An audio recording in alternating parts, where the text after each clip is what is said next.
Good afternoon, ladies and gentlemen. It's wonderful to be with you. My name is Nicolas Meyer, Industry Lead for Hospitality Tourism at PwC, and I have a guest today that has two jobs. Jean-Jacques is the Deputy CEO for the Accor Group as a whole, and you're also the CEO of the premium, mid-sized, and economy segment. Would you share a little bit how those two roles are different and where you spend your time most of your day?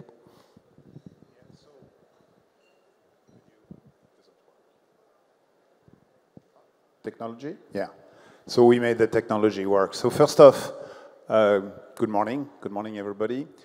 The two roles exist because in Accor, we went through a major reorganization 1 year ago, and we decided to execute the strategy having two different divisions. One is lifestyle and luxury, and that's where you would find the project like the Red Sea kind of project in your own country. And the other one is the Midscale Premium and Economy, which regroups, in fact, what was the heart of Accor for 60 years. So it's Ibis, Novotel, up to Pullman.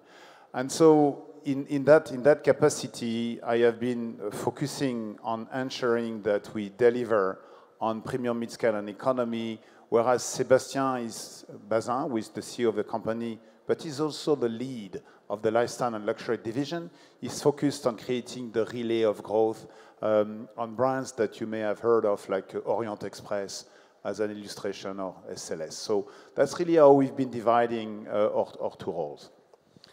And specifically on Saudi Arabia, where we are today, and which is part of the topic of our panel, are both these brand groups, if you will, equally being pushed into the market, or does Accor have a different strategy for both of them in Kingdom? No. We see both of these two divisions pushing hard to help the Vision 2030 to become a reality. Maybe just to step back 2 seconds. I mean, first off, we are very impressed by what the Saudi is pushing through that vision. And we've been in Saudi for 30 years, so we've been a long-time operator in the country.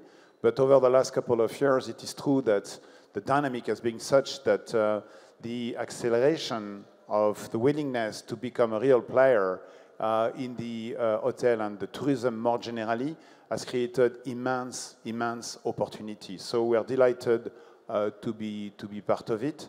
I think the way to answer your question a little bit more practical, we really have a two-pronged approach on the Premium, Midscale, and Economy, which is my division.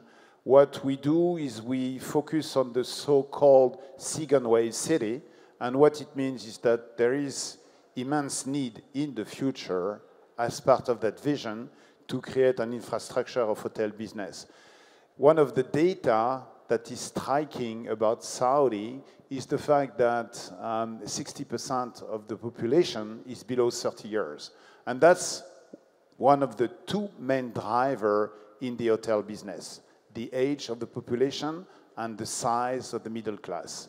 So in order to cope with that, we have a very dedicated strategy for Premium, Midscale, and Economy, and notably through partnership like with a company you may know of, which is AMSA. We've signed 18 hotels, and today, to put it in a nutshell, we've got 41 hotels in Saudi, but we have more than 41 hotels in the pipeline. So, you know, our growth potential is very strong here. The second part of the question relates, in fact, to lifestyle and luxury. And so on lifestyle and luxury, the focus here is the big, large project around leisure. And so that is Neon, that is what you do in the Red Sea, that is also what is being going on Diriyah. And again, on all of those places, I think there is a place to play, and we are very happy to play it. I'll give you another element maybe to calibrate how deep we are in the country. We are by far the largest operator in the Holy City. And I think that's a proof that we are deeply ingrained into the culture, and we want to really help on that vision. You just said it before, right? So the reason why tourism is so transformational in the kingdom is because it has the ability to deliver a number of benefits to the population, the citizens, and the population is young. So there are a lot of available residents and citizens that may be interested, for example, in employment in tourism industry. At the same time, if we look at more traditional markets, all hotel operators seem to struggle more and more to make a value proposition for a career in tourism and hospitality specifically. How do you approach this, here or elsewhere, to basically make a case for saying, join us, it's a passionating career, and we have certain things to offer to you?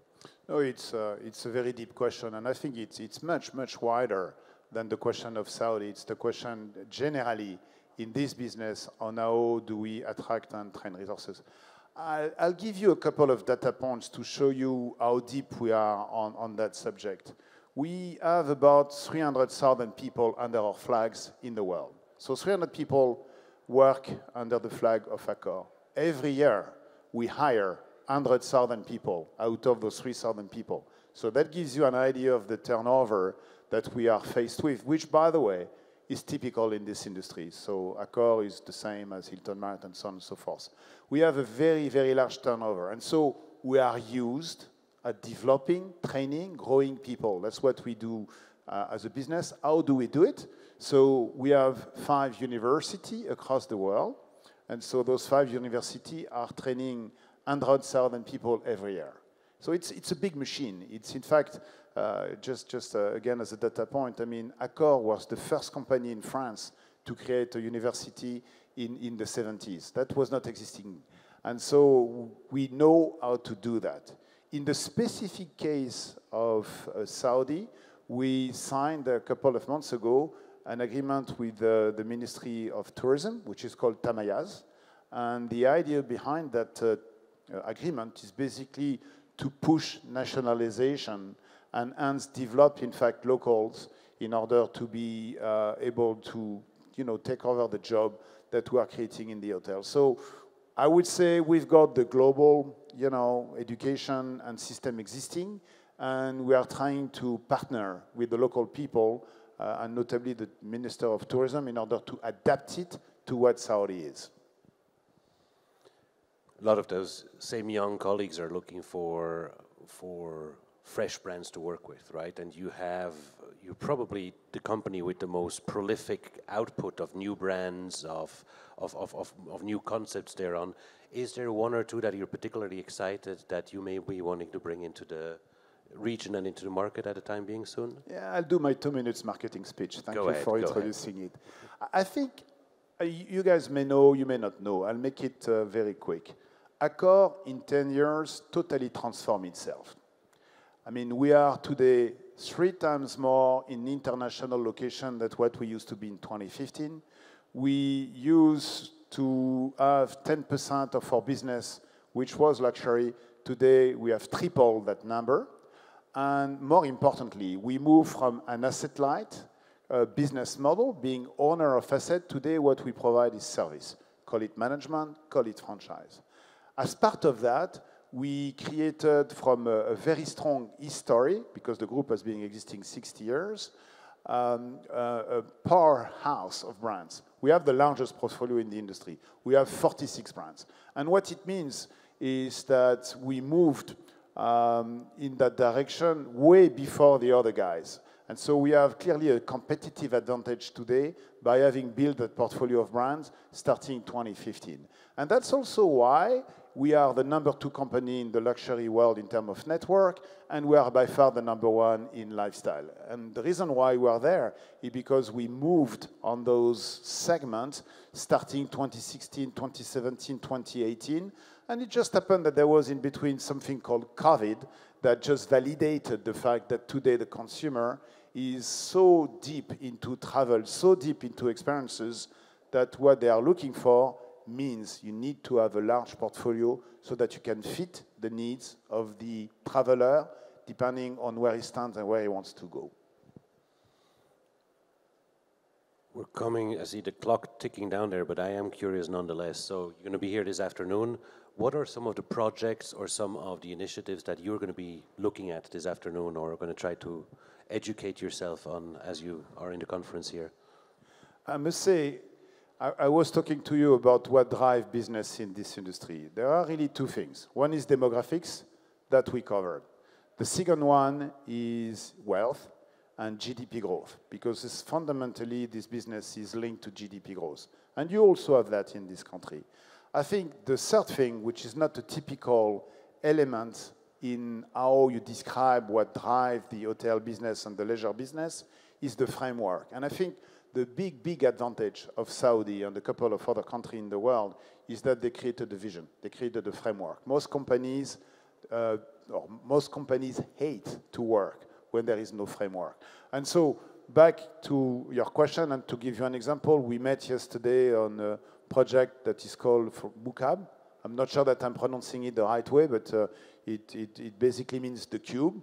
And that's exactly why we came to that conference, in order to get those ideas, to get all this energy, and be able also to guide a bit people toward what makes sense and what doesn't. And that's what we are really searching through meeting people here. Wonderful. I'm afraid that's all the time we have, but you're here this afternoon. You gentlemen and ladies are here as well. Thank you very much for your attention, and please give a hand to my host, to my guest. Thank you.